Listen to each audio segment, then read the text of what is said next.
Some watches are made to last only as long as they are fashionable. Some watches simply aren't made to last. Seiko watches are designed to withstand the ravages of both time and fashion. Someday, perhaps, all watches will be made this way. If your first watch was a Seiko 5, post-2019, you probably bought the wrong one. For decades, the Seiko 5 was an unbeatable entry-level mechanical watch. But the one you buy today, it's not the same watch your dad or even the early YouTube watch community were talking about. And let me show you why. Welcome to Walking with Watches. Let's get into it. Every beginner hears the same advice. Just get a Seiko. They're reliable, great brand history, heritage. What could possibly go wrong? But here's the trap. You think you're buying into that amazing legacy with the new Seiko 5 Sports Series. I say new, they're 5 or 6 years old now, aren't they? When really, you're buying a diluted, watered down version of the past. Now, before you click off, I'm not going to sit there and turn around and have a Seiko 5 bashing video saying how great the SKX was, because I don't necessarily think the SKX was that great. I mean, it was good, don't get me wrong. Good for the money, it's good watch, but that's not what this video is about. Back in the 1960s, Seiko launched the Seiko 5 with 5 promises. Automatic winding, a day-date display, water resistance, a recessed crown, and durability. And for decades, it delivered. With watches like the SNK Field or the SNX-S, the Seiko 5s were really solid, reliable, entry-level points into the brand that more than made up for the hype. Now you fast forward to 2019 and the reality is slightly different. I have with me here my own Seiko 5, which I bought the Street Fighter limited edition series, and I bought this back at the start of the pandemic, and generally speaking bought it mainly out of an act of boredom, but also an act of curiosity. There was a lot going around on the YouTube space where people were just slamming and bashing the Seiko 5s, and I thought, no, I'm going to try one for myself. And I can't deny there was a period of a honeymoon for a couple of months where I thought, you don't know what you're talking about. Yes, it's more capable, yes, it's a little bit overpriced, but you know, those things are not as important as you think they are. I mean, they are important, obviously, but enjoyment is the main thing, right? And I thought there's lots of fun to be had here. So fair's fair, I did like them. But as you go to live with it, you dig a bit deeper. No screw down crown, 100-meter water resistance, the higher prices, and then the flood of limited editions like my own Street Fighter. Basically, they're just dial swaps, sold as collectibles. Fun, sure. Legacy, legendary first wristwatch to start off and inspire a collection. I'm not so sure. I have, for example, this. It's just the watch head. It was my dad's, the old 1970s Seiko 5. I'll give you some close-ups of that as well. Which is a watch that I really do intend to fix up one day. It needs a service, it doesn't really run very reliably, and it obviously needs a new strap. But at some point, I'm going to fix this watch up.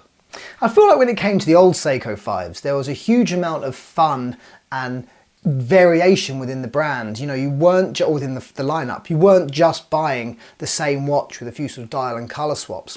They had lots to offer across many decades, and actually for the price they were really, really good, reliable entry-level watches with classic design that I think would have inspired itself to go on to create a collection in the future. The problem I have with my Seiko 5, fun as it is, and you know, babied though it most certainly has not been, you know, it's solid, takes a licking, keep on ticking, all that sort of stuff. Despite the fact that all of that applies, I find it to be a watch that's very uninspiring.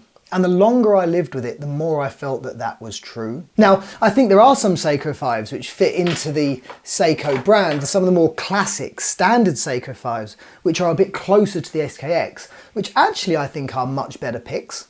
So I think the Seiko 5 actually in the past was the correct choice, but for a new watch, for a new collector, you're buying a watch for a family member with the hope of inspiring them into collecting watches, I think the new Seiko 5 sports range is not the way to go. But don't worry, because here are some alternatives.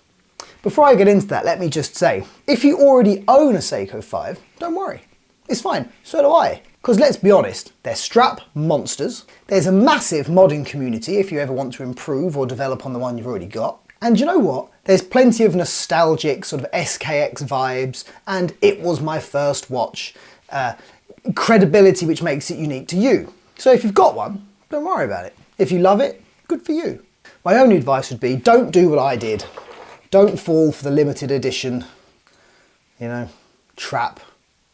Fun for about 5 seconds and then the novelty wore off pretty quick. But here are some decent alternatives for the watch collector in your life, or if you are looking to expand your collections, here are a few ways you can go at the lower end of the price point, all sort of around about the £500-ish sort of price, plus or minus a little bit, because in this watch world we live in, there's always room for, you know, a little bit more in there. So here we go then, couple of watches, let's go for 5, shall we, that I think are good alternatives to expand your collection, or possibly slightly better choices for the new aspiring watch collector. That may even be you. First up, I have one of these. This is my own G-Shock. There's a review of this on the channel. Feel free to go and check it out. As far as I'm concerned, 200 meters water resistance, the quartz accuracy, the absolutely bulletproof design.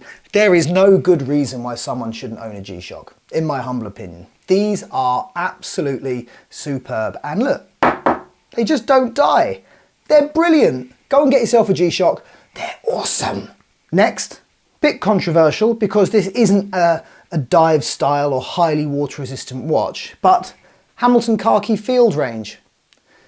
These things are classic. They're iconic, good design. The water resistance is similar to the SKX in the fact they don't have a screw down crown, and you can criticize them for that. But I think the Hamilton Field Range generally offers quite a lot. And I think for me, they're slightly better design, they're slightly more timeless, they're a little bit more of a go everywhere, do anything kind of watch. You can dress a khaki field up, no problem, put it on a leather strap and bingo, it looks like a dress watch. You can take it down the beach and give it a bit of a knocking around. I would be a little bit concerned doing anything more than just surface swimming in one of these. I have worn this in the sea and it did survive, but I wouldn't want to do anything sort of more prolonged in the water than that. Good solid option, good price point, there's loads available, and I think you're just getting slightly more in design, though I appreciate that that's very subjective, you may or may not agree. Back to the dive watch category, this is controversial because it depends how you feel about homage watches, doesn't it? But I'm going to pump up my own. This is a Steinhart GMT Ocean 1.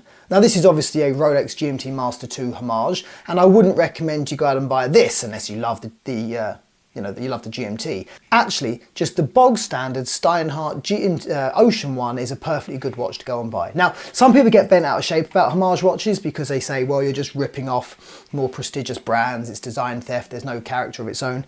I'm recommending a watch. I own a Rolex Submariner, I'm wearing one now. I have no problem with the Steinharts, go and buy them. What I will say about this and why I recommend it as a decent starting watch for people to look at is because I've taken this watch all over the world, I've bashed it around, I've worn it in swimming pools, in the ocean, I've done all sorts of things with it. This has not been babied at all. But what I do stand by is these are well-built watches. And for me, this runs more accurately than this. I think it's better looking than this. I think it's more comfortable than this. And I think all round, it's a better choice. If you don't like the homage thing, I hear you, no need to go off at me. But I think it's a better put together watch. Go ahead and get them, I think they're fine. If that's what you need, and that's your price point, I don't think you can miss. I think they're well put together. Next, I'm going to come in with a couple of watches that I don't own in my collection any longer. They're watches I've had before, but, well, one of them is. Anyway, I'm going to start with the Orient Komatsu. Now these are really cracking watches, aren't they really?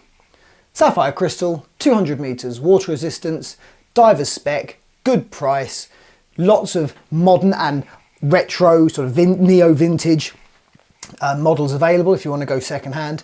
And lastly, I know it's not a dive style watch, but the Tissot PRX Quartz. The automatic if your budget can stretch to it, but the Quartz is a little bit more attainable price point wise and more of a natural competitor for the SKX. These are really handsome watches. They're a little bit more fashionable. They're a little bit more modern, although I appreciate their sort of 70s design, but because it's more fashionable, they're sort of more modern as a result. It's a new release watch after all. I think these are a home run for anyone looking to add that integrated style sports watch into their collection. These are home run.